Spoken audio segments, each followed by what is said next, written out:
Hi, everybody. Welcome back to Parent Chat. This is the second part of our Parent Chat that we started the other night, and we didn't get to all the questions, so we are back. Thank you, Marcel, for doing this. We are going to answer all of the questions. We don't want to leave any of them unanswered because they're all really great questions. Lots of good information. So welcome back, Marcel.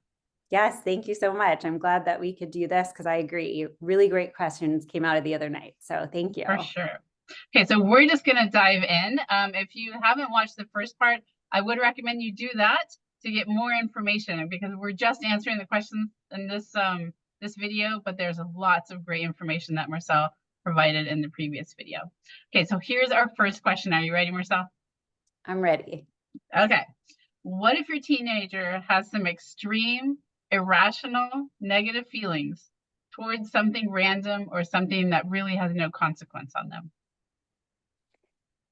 Well, I think that those of us that have teenagers can say that we maybe often feel like their feelings are a bit more extreme than maybe we feel like they need to be. However, that is part of teenagehood, I believe. I have my own, I have a tween, and then I have a teenage daughter. And I would say, what feels really big to them feels really big to them. And that we need to just, again, be there as a listening space, a place to validate that, but also remember that, validation doesn't mean that we are in agreement or we're condoning, a situation or a behavior, but that we're there as a safe place, right? But I do believe that we often see that with our teenagers. There's hormones and other things going on, and there may be layers, on top of what those negative feelings are. And while they seem irrational to us, they aren't to them. What about you, Sherry? Yeah, this is so true. And I think if this is true for anybody, but also teens, and think about toddlers too. If a toddler throws a tantrum over something, you're not going, oh my gosh, this is like, why are you acting like this? I mean, we want to redirect that behavior. It can be tough to deal with, but at the same time, it is just how they're feeling it. And tweens and teens are going through puberty. Their hormones are all over the place. They often don't know why they're reacting so big, but it's how they're feeling it, which Marcel is what you're referring to. It's just how they're feeling it. So Yeah. we're judging it from an adult perspective, but it's their life and their emotions. Well, I have to say, even my 11-year-old recently said to me, he's like, you know, he was having that struggle of like, why am I getting so upset about this when, and he's like, well, and he's in the middle of his health classes in 6th grade. And he was like, maybe it's my puberty, and it's real though. Like they're also maybe self-reflecting on like, why am I so out of control about this and overwhelmed when maybe I shouldn't be? So I thought that was pretty introspective of him to like think about the fact that like, wow, I'm getting really riled about this and I don't know that I should be. So I think Yeah. sometimes there can be some self-reflection there as well. Yeah. And imagine, when your son's in that moment where he's like, oh my gosh, this emotion is so big. And why am I so upset about a sandwich? Yes. And imagine if you come in as a parent and you're like, why are you so upset? It's just going to escalate that because he doesn't know, right? So to Mhm. be able to be side by side and be like, I got you, I understand, and Yeah. let's, we're here for each other really in Well, the and I think moment. that's why, that validation really reduces conflict between people, but like in this sense, like us with our children. So we're validating it, but we're also like reducing conflict by disagreeing or telling them it's too much or, and then that typically will not that will reduce like defensiveness in your child, right? So instead it's being there to listen, and we don't have to agree, but we can Right. validate. And I love that reducing the conflict. I think there's enough conflict that comes naturally as our kids get older and try to individuate. So if we can reduce that, uh, Yeah. that's great. Right. All right, here's the next question. How do we deal with it when we feel they, meaning kids, are angry, negative all the time when we know that in general their life is privileged, good, pleasant overall? Ooh, wow, that's a deep one. And I think because, there could be a lot of things going on with our children at all different, ages. And I don't know like how old we're talking here, if we're talking like teenage or, or a I think younger this one's child, teens. but okay.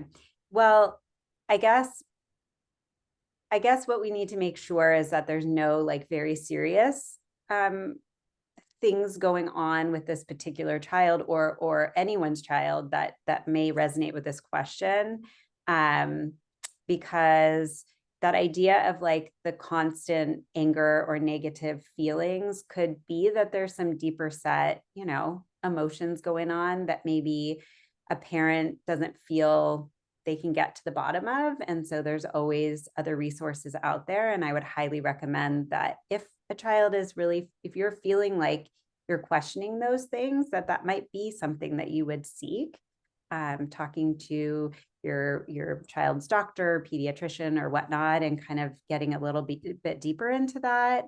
And because I don't know this situation in particular, it's a little bit hard for me to answer that. But I would just say that if we're seeing our child in a sad place or an angry place or a frustrated or a negative place very often, that could be some flags that there's some other deeper things going on than just like the emotion of the moment. Right. And one thing we have to also keep in mind is that when we're looking at someone's life, we can't base the emotions and their mental well-being and their mental health on are things all looking good in life, right? Like with privilege, actually, Marcella and I were talking about this offline. There's a lot of factors when you are from like say an affluent community, or even just a community that is safe as far as having food, having shelter, getting to school, all of those things. It doesn't mean that the emotions aren't going to be big and that they're not valid. And I would also say there's a lot of girls that I talk to that are having struggles emotionally with their mental health, but they feel guilty because they do have a privileged, good life. So they don't understand, why am I feeling like this when my life is good and privileged and I've got everything I need. So in those cases, make sure that you understand those emotions are still valid, even though you're looking at it like, I didn't have all this growing up. This wasn't how my life was. You should appreciate it. Why are you feeling this way? And there's always an answer why they're feeling this way. That's Right. that's where the conversation, the validation comes back into Yeah. play. I really like that you were able to hear that, and I'm sure it's been many times from our teenage girls, even who you speak to mostly, but that they're able to even say that, like that they have that piece of like guilt. Like, I know I have the food, the love, the home, the people, the friends, but like there's still this feeling, and then they feel guilty that they feel that way. Um, wow. Yeah. Yeah, that's pretty big. So back to that validation. Mhm. Okay, next question. How do you give kids the space to calm down without it feeling like punishment? Yeah, and I think, I referred to this a little bit in the chat that we had the time before when we recorded, but I think that just to reiterate that saying to your child in that heightened moment of like, you know, big emotions, like, it's too much for me, like, go to your room, or go to your room until you have a smile on your face. Like, those were sometimes some of the things that we heard growing up, right? Yeah. Like, go figure it out. But what I was saying in that moment too of punishment is like, that could feel really shameful for a child in that time. But yet I do have a child who really likes to take some calm on her own, and that is in her room, to find her calm before we can come back to whatever the discussion might be about what's going on. So what I think in this question is that the more tools that we have taught them outside of those like tough emotional moments, that they can can try in terms of calming down. If it does look like it needs to be in their space, or there's a specific spot in your home or wherever you are that feels like a calming space for them, or if it's sitting on your lap, or if it's gaining a hug from you, or whatever that thing is, yeah, it shouldn't feel like a punishment. Like if they don't like using X tool to squeeze and squish to calm down, like we're not going to force that. We Mhm. have outside of those situations said, okay, like here's all the things, like we've got this tool, we've got this breathing, we've got different exercises, we've got body movement. There's things that we can propose to our children about what it looks like and how we can use these skills during those moments. We're not trying to teach it during those tough Right. emotions.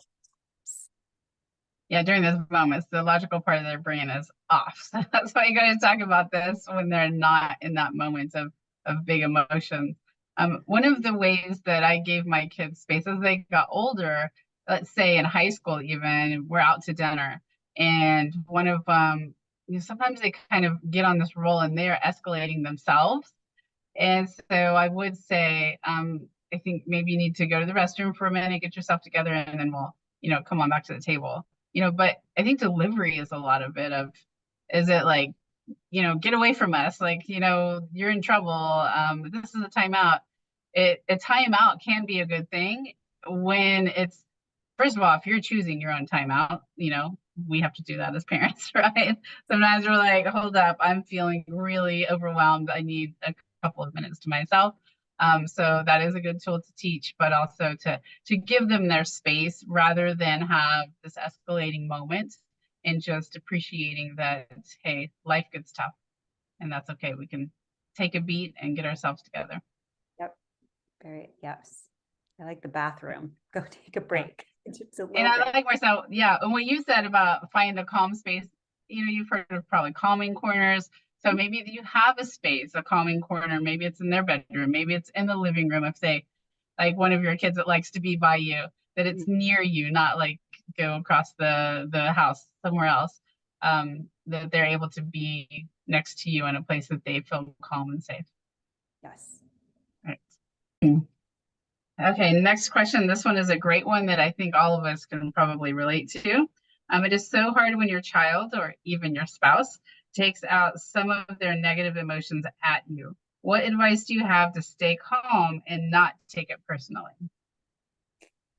Yeah, it's hard, right? Because I know I've had my kids say things to me like the I hate you, or you're the worst, or get away, I'm not talking to you, or like the things that come out in those upsetting moments. And it is hard. We're human, right? Those words can feel hurtful. Um, but I do believe that we need to keep telling ourselves that this is all the underlying emotion that our child's feeling about whatever the thing is. And that even happens to us as adults. So when we talk about a spouse or even ourselves, like there are times when I'm not proud of something I may have said in a reactive moment. And we did talk about this a bit before, but there's also repair in that. And it's taking that time to really think back to it and show our children, like, hey, I'm not proud of the way that I reacted. Here's what I did, and here's what I should have done. And next time I'm going to try better at that. And showing them that repair is available to us and that it is something that we do as adults. And even if we're doing that with our spouse or our partner, right? Showing that we may have gotten into it too. So modeling that. But it is hard not to take it personally, but we need to remember, like, my child is acting 5, my child is acting 11, like whatever Mhm. the age is. I try and do that a lot, is just remind myself, like, typically, like, this is something that happens. They'll say things that do hurt us, even if that's not what they're intending to do. So in the moment, what would you say so I hate you is one that comes up a lot for parents, unfortunately. What do you say in the moment if your child is clearly very angry and yells that out at you? So again, I would go back to, we're validating an emotion that a child's having. We're not condoning their unhealthy attitude or behavior, right? So we're letting them know, like, I understand, or I see that you are feeling really angry right now. And, maybe it's time that we take a little bit of a break. Like maybe this is the calm down time. Maybe this is the time that we know that our child needs something, or whether it's a tangible item, physical contact, us getting closer, us getting further away, whatever the things are that we've now tried with our kiddo. This is your opportunity to kind of have that.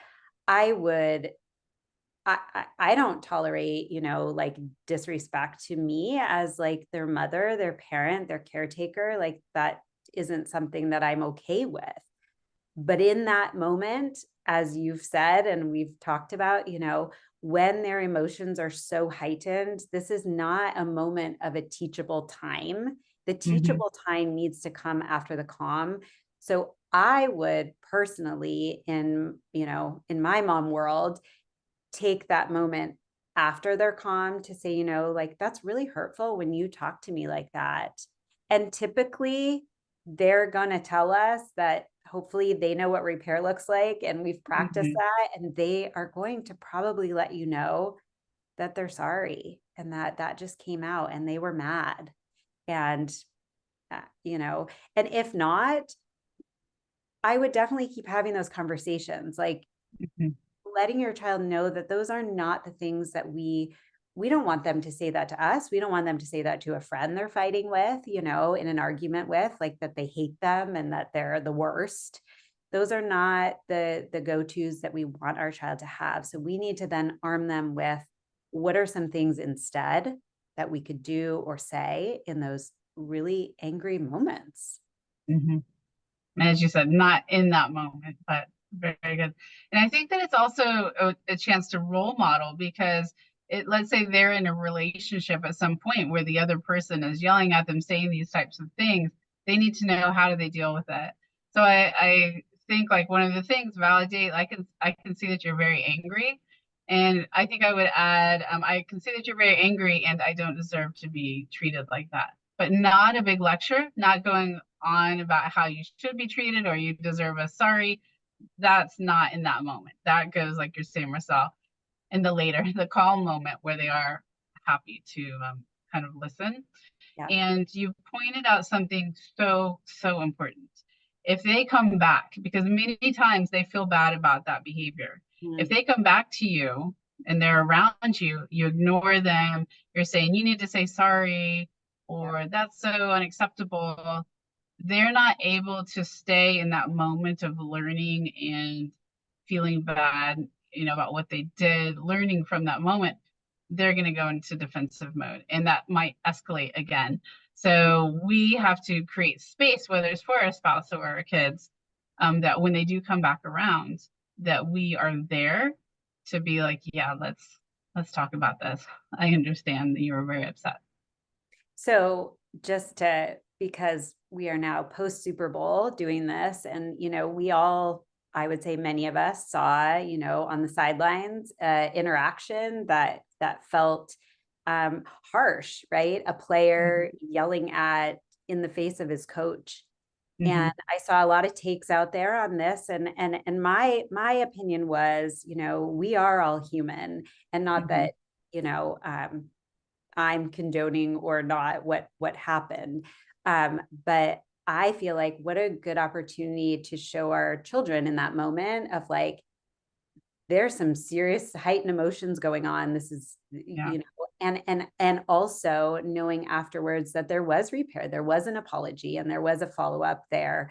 Knowing that we're human and we do sometimes, you know, blow our stack a little bit because we become overwhelmed, or the things that are compiling are a lot for us. And so again, not condoning what happened, but saying like, that is a teachable moment that was on television for millions of people to see, Right.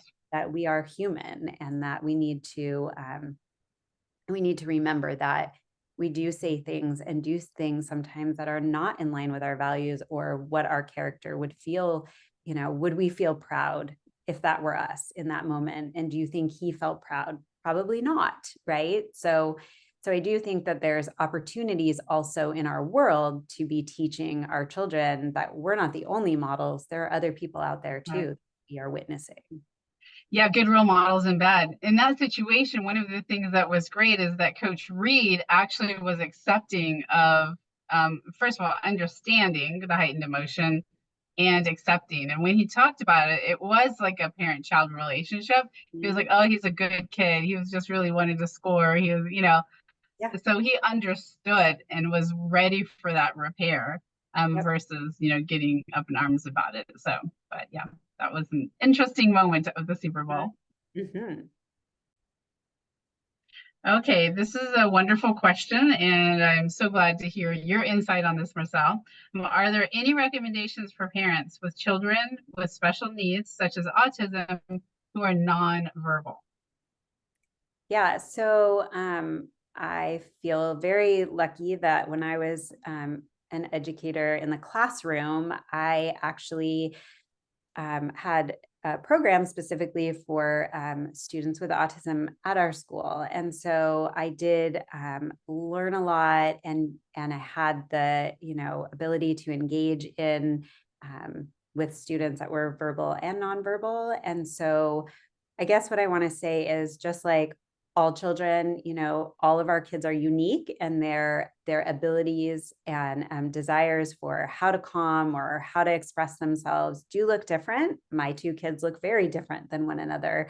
Um, but when it comes to nonverbal, I think that we need to make sure that we're having those tools and remembering that, like, our faces and our tone shows a lot to those children.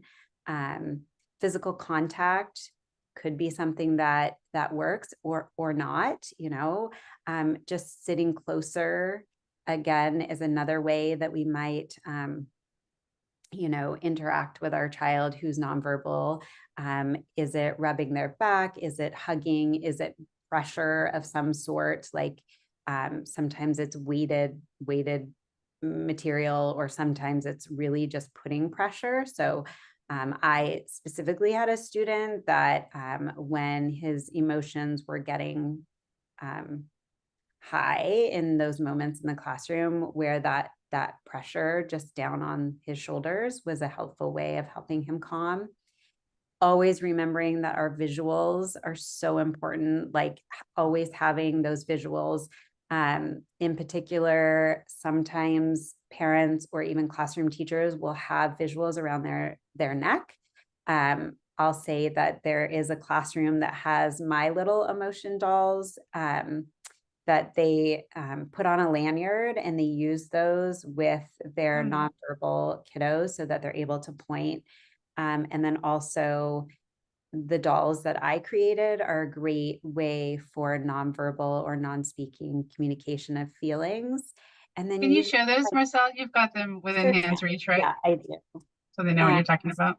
yeah, so these are the feelings dolls that I created. And so they have two sides on them, and each of the feelings are different. We have proud and embarrassed and scared and calm and excited. And so these have been like a really great tool for, all children. But I would say, like, when it comes to our nonverbal or non-speaking children, these are so great because they're a way of um, letting them be able to show you.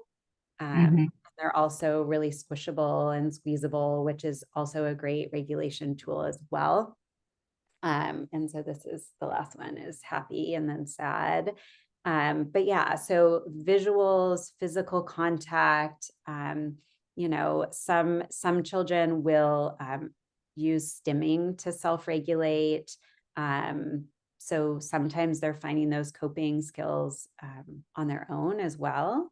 But visuals, yeah, so those are some of the things that I have out there that can help with that communication. Like it doesn't, again, it doesn't have to be verbal communication, and just our tone, our body, what are we putting off as well, is really, really important for all kids, but also in particular our children that may have a harder time when it comes to expressing themselves in ways that we fully understand. So yeah, I hope that's helpful. That's great. And it is, each kid is different, and verbal or nonverbal, whether they like touch or they don't, whether they have high anxiety or we just have to know our kids. And that's basically what you're saying here is know if they like their pressure, touch or no touch. Do they want the dolls to express themselves, or they want to write it? There's different ways. And yeah, it's great that this question was asked, because clearly this parent wants to know what those tools are, and that's great. So those are a few more tools for you then, if you ask that question. And I'm sure there's loads of other ones that you can find. Marcel, I'm sure on your page and your links that we will provide to everybody, they can find some helpful tools there as well. Okay, how do we validate and manage emotions that are repetitive over a non-negotiable activity? For example, going to school, and I would guess stuff like screen time, dinner time, taking a shower, etc. Yeah, I mean, I think that we could probably all, as parents, say that there are things that our child would like to negotiate and have tried. And sometimes those skills can work for us, those are great things to have sometimes. But when it comes to the non-negotiables, I actually tell especially my 11-year-old, he loves to come back at me with his ideas. And while I do believe in giving our children some agency and choice in those things, there are things that are non-negotiable, and I have to tell him. I literally have had to explain what that means and use those words, like, this is non-negotiable. But the other thing that I tend to do when it comes to now going to school is definitely not something that is negotiable. However, what I believe in that situation is we need to get to the root of why this child does not want to go to school. Does it have to do with academics? Does it have to do with feelings of safety? Does it have to do with peer relationships? Does it have to do with relationships with the adults? Why is this child refusing or wanting to refuse school, even though school is a non-negotiable? In fact, it is the law, right? So we have to go to school after kindergarten. It is the law. So I would say that with that in particular, we need to get to the root of why. That's extremely important. Now, when it comes to things like screen time, so we have boundaries and rules around screen time. So they are set, and that is how they are. And yes, you can ask me for more, but my answer is my answer. And when I give that answer, it is non-negotiable. So it may be a yes, and tomorrow it may be a no, and whatever that is, like, it's non-negotiable. And again, I really do use that, and I use it often with my 11-year-old because he really likes to have his own ideas when it comes to everything. Mm-hmm. But I also want to add to that I often will, because of the way he is and his personality, which I adore and love, but he's very, he likes the answer that he wants to have. I will say things like, the dishwasher needs emptying. You can do it now, or you can do it after dinner.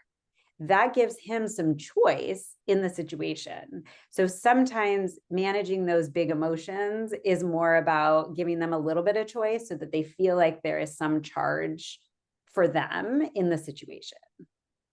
Yeah. I like using the words non-negotiable. That's a really great insight. One of the things we can often do, I know I've done this before, and I see a lot of parents doing it, is I'm not gonna tell you again. I'm not gonna, and so they ask again. I'm done talking about this, and they ask again. We're not gonna talk about this anymore. But every time you come back and say that, you are continuing to negotiate, whether you realize it or not. So if we say it's non-negotiable, we have to follow up with our behavior that is non-negotiable too. Yes. which is And I really tough. think if we hit that like same idea back to what we were saying before, like in order to reduce the conflict, we need to validate like Mhm. you hear that they want more or they don't want whatever, but that this is how it is and this is why Yeah. it's non-negotiable.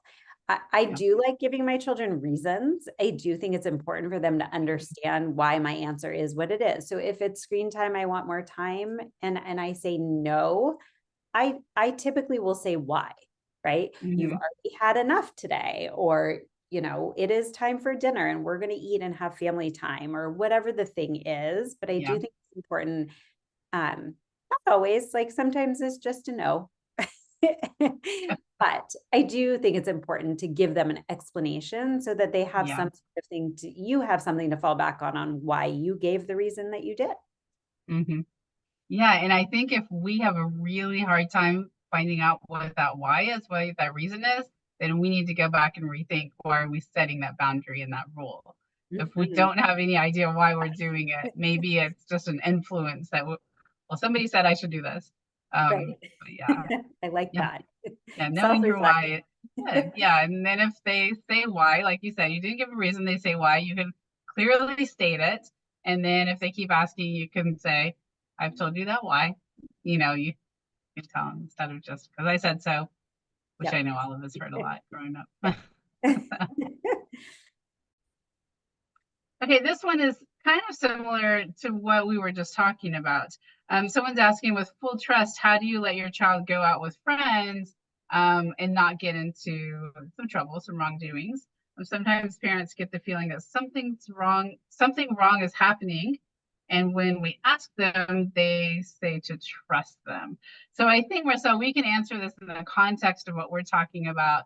Mhm. Basically, when we set the boundary and they aren't happy with it, how do we react? I think is a way we can answer this question. Yeah.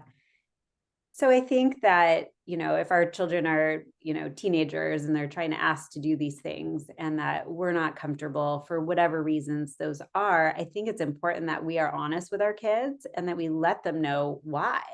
And again, that doesn't necessarily change the fact that they're feeling upset that we're saying no to something and we're not letting them do the thing or the things that they are hoping to go and do.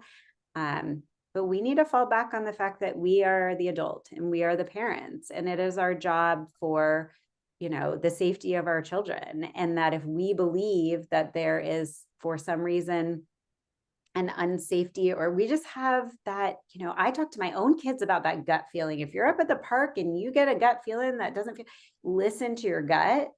Like we have that too as parents, right? So we know Mm-hmm. that if something's telling us that something doesn't feel right, then, and if that's the reason, like you need to tell them that. And that, again, that the love and the safety that you have for your child is your first and foremost, and not making them feel happy by giving them the answer that they're wishing for. Yeah, and I think on these things, particularly when they're asking to go do things, maybe you're not comfortable with it yet. Maybe you feel like your kids aren't responsible enough yet. We do have to kind of look at the long term. When are we going to feel comfortable? Because let's face it, I mean, there's a lot of things I would rather my kids not do till they're 30, right? But that it's normal for them to do. So I think also checking in with our own feelings, which are always valid, and then thinking about where is that feeling coming from. Is that fear, is there a basis for that fear, or is it just generalized parenting anxiety, which I think a lot of us have with all the Yeah. stuff going on in the world. So yeah, and talking about if they ask to go do something, talking through what is it they want to do, why, and then you can validate the feeling. I think, Marcel, using your kind of formula would be something like, I can see you're really excited to go to this party, and I just don't think it's safe.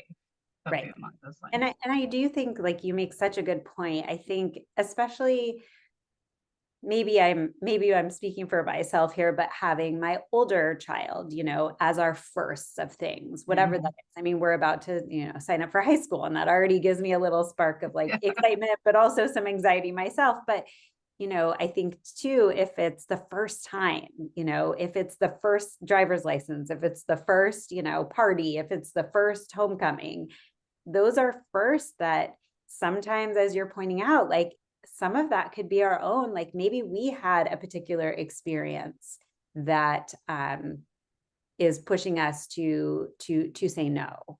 That doesn't mean that that same experience is going to be for our child or happen with our child, right? So we need to remember so much to your point that self-reflection too on the really, what is my why? And if I don't necessarily have one, or if it's just my own anxiety of a parent sort of like trying to let go a little bit, then maybe it's important that you do let them, whatever the thing is, as long as you can sort of get past the, okay, just because maybe I had a situation happen doesn't mean that my child's going to have the same thing. And just like they're going to go off, right? At some point, they're going to go somewhere where we're not right there, and they need to learn how to cope and how to problem solve and how to go through those things. And so I think we talked about this a bit before too, is just, when our kids are in a situation, we can't always be the fixer and the rescuer. And so even if there's circumstances that you believe maybe your child shouldn't be doing something, like maybe it's more about you than them in that time. Yeah. Parenting thing is difficult. There's a lot of anxiety, just not even from our own past memories or stories, but also from reading and social media and from our friends and the news. Yeah, we have to kind of validate our feelings, and all of those things are coming at us from different directions. So yeah, for sure. Okay, this is our last question here. A great way to end in the second interview here. My daughter resists labeling her emotions. I try saying, it seems like you might be feeling, or I'm wondering if you're feeling. And then she just clams up or tells me she doesn't like talking about it, or talking about it makes her mad. Yeah, well, I mean, I would say that there are a few things here. One being that journaling sometimes is a great way, or writing things down is sometimes a great way to just get things off their chest without having to really talk about it. And there's even like my daughter and I did one where we would pass them back and forth, where we wouldn't actually like talk about the thing, like speak to each other about it, but yet she could, ask me questions or tell me something, how she was feeling about something, and then I could write back to her. And so that was kind of a fun way to like open up those lines, because communication happens in all different ways. So it was a great way to kind of open up those lines of communication. And she would say like, don't talk to me about this, but, and then she'll write it down. And so sometimes it's just a matter of like their own selves not wanting to actually like get into the discussion about it. And so it's a great way, or just a journal on their own where they can write down those things and be able to just get those things off their chest and be able to put them down and maybe not share them necessarily. But I do think that writing it down, if that's something that they would like to do, is a really great tool to use to express themselves. What I like about this question is clearly this parent has tried out some tools, and they're recognizing and then they're becoming very aware that it's not working for their particular child. Mm-hmm. And so that's what all of us have to do. We can't just take this and say, this is how we do it, and we're going to do it no matter what. And because it's not going to be helpful. If you're noticing it's agitating her more, it's so smart of you to be like, okay, I need to look at a different approach. Yeah. And some people don't want in that moment to have that feedback. Like you can still validate, I think. Marcel, tell me if you agree or disagree. You can still validate without labeling feelings. Oh yeah, I definitely think that we can say like, letting our child know that you can see that it doesn't have to be like a specific word, or they have to find the word, or you have to find the word. part of self-awareness is just an understanding of like what is giving me these feelings. It's not necessarily that we have to say like this is what the thing is and find the like exact word. It's great to have that vocabulary and it is important to have it, but as we were saying before, our kids are all unique and they have their own ways, and if that is something that seems to be bothersome to her, then put that aside for right now. Like Mhm. just, be able to let them know in your way, whether it's nonverbal or verbal cues to them that like you're there for them and whatever it is that they need, they could talk about it or not, or use some of the tools like we were talking about for them to be able to, or maybe they just want a hug or Mhm. not, Yeah. but sometimes that they just want, a little something that lets them know that you're there, and maybe that's all it is right now. It doesn't have to Mm. be a big discussion or a big listening. It just needs to You're be there and you understand, you see them, safe. you hear them. If Yeah. and Which when you're ready, I'm here. And I think mhm. that's also a great thing to tell our children. I've had those situations where, they don't want to talk about it, and that's totally fine. When and if you're ready, like just remember I'm always here. I'm always Mhm. here for you, and letting our kids know that we're Yeah. their safe place. When you're ready is the key phrase there because I think, I mean, I know our kids need us. I mean, that's just how it is, right? We're here to support and encourage our kids. Yeah. However, they're not always receptive to what it is we're offering in the moment. Mhm. But to say, I'm here when you're ready, not pushing it, not saying you need to tell me what's going on, you need to tell me what feeling you're feeling, um, then it no longer is supportive, it's more intrusive. And especially as they get older, as they're individuating, they don't want to be forced to share. If they have the option to share, it's going to happen a lot more frequently than if they feel like they're being forced to share what's going on. Yeah, They're absolutely. creating some space. And I think too, remember that us sharing with them is a really important way of showing them that we're open to hearing from them too. Like I know that my kids love like when we sit down to dinner and we're telling our stories, or like I might even tell something that, like telling my husband something and the kids are like, "Ooh, what?" Just Yeah, engaging them and showing them that like we can tell how we're feeling or things that happen in our day, and that might spark them to be like, oh, well, mom's doing that, so maybe I'm going to give it a try. So it goes back to that modeling and being that role model within your family circle. I love it. Well, those are all of our questions today. So I just want to leave everyone with a couple of resources. So Marcel, why don't you tell everyone a little bit about your business and kind of what tools and such you have to offer? Yeah. So, like I said, I created these little emotion dolls, and these dolls are really used for, whether at home or in our classrooms, and just being able to have these tangible, touchable, hands-on, items that are about feelings, and they have little touch points on the head and the heart and the belly because our bodies give us cues when our emotions are coming and going and changing, and so being able to notice those and talk about them and finding our calm, which we were talking about, and they're squishable and soft, so they're great for all kinds of play and regulation. And then I also created this journal, and I know we were just talking about journals.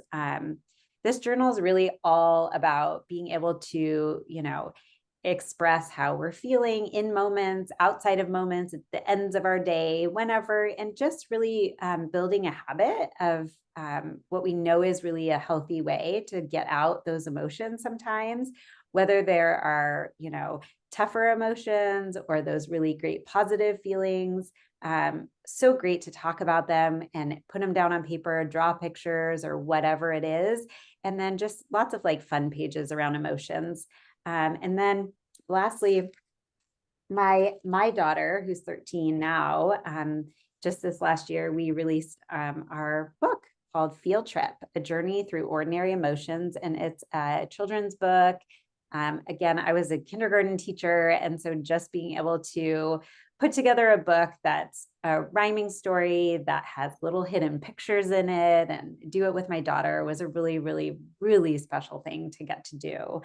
And of course, I get to do these wonderful, events or summits, and just really talk to parents and educators about ways that we can, find the time, even though sometimes we don't feel like we do, but to really infuse these really important emotional intelligence skills into our children and our next generation.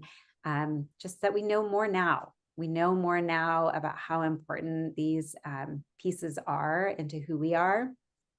We're growing ourselves as adults, and permission for us to feel, permission for them to feel, and what we do with that, and what we've learned, and what we can model and teach for our children. So I get to speak to groups. And lastly, I had this really cool and exciting partnership, and I just want to share. Comstrips was on Shark Tank, actually, and got a deal on Shark Tank, and I got a really cool partnership with them. So I just want to share these because they are such a cool tool. So they were able to make all of those are upside down. They were able to make all of my dolls into these cool strips. And if you could see like my computer right now, or even my telephone, I have them, my kids have them on there. But they're super, they're tactile and they're quiet, which is nice, but just like a really good, like my little guy loves playing with the remote when he's watching TV, and he's always pushing the button or something. So I stuck one on the back, and now he just sits there and touches it. And it's also a great way, like if you want to like maybe not be scrolling as much, and you just kind of have your phone, and it's a great tactile thing. So, and then we made classroom packs of the emotion wheels. So that's on the phone I have here as well. And so just another tool for, fidget, sort of some of that anxiety, and just being able to touch and have that tactile piece, as well as having that piece of emotional, a self-awareness, or maybe you're trying to figure out how someone else feels. So a great visual as well. So thank you for asking. Yeah, and so just to explain what the Calm Strip is, in case somebody doesn't know, it's not just a sticker. It actually has, like you said, a tactile, it feels. So kind of going like that to it is calming, which is why it's called the Calm Strip. But it's a great thing, and I love that you've partnered with them, and I can't wait. I need to order some of the wheel ones for my clients, and for myself too. They actually have 4 different textures, and so they did 2 of each in the pack of the dolls. So there's it goes from smooth to like super rocky and rough. And so it's been really neat because I've been able to just ask, like, what are the kids liking, or what are the adults liking with touch. And it's interesting, some of them choose this total smooth, and they like the roughest one. So like not so much the ones in the middle, but so it's really cool. That is awesome. Well, congratulations on that. And we'll make sure that we send out information on all of that stuff. One thing for myself I'd love to mention is, I know girl drama is something where lots of big emotions with that. And so I do have a webinar that I do periodically live, but it's also recorded, and that I will put the link as well. That goes back to a lot of what we're talking about today, about how to deal with those emotions. A lot of us listening and validating, and then offering advice and empowering, which is important too. So I'll make sure I put that information. But that is it for today. Thank you, Marcelle. Great conversation. Yes. I feel like we just need to do this regularly, have questions and answer them. So maybe we'll figure out a way to fit that in somewhere in our lives. But and thanks everyone for listening, and let us know if you have any follow-up questions, and share this video, share the first parent chat that we had with Marcelle with lots of people, because all of us need to know how to validate emotions, how to deal with our kids' big emotions, and how to deal with our own emotions as well. All right. Goodbye, everyone. And I know that you've got this.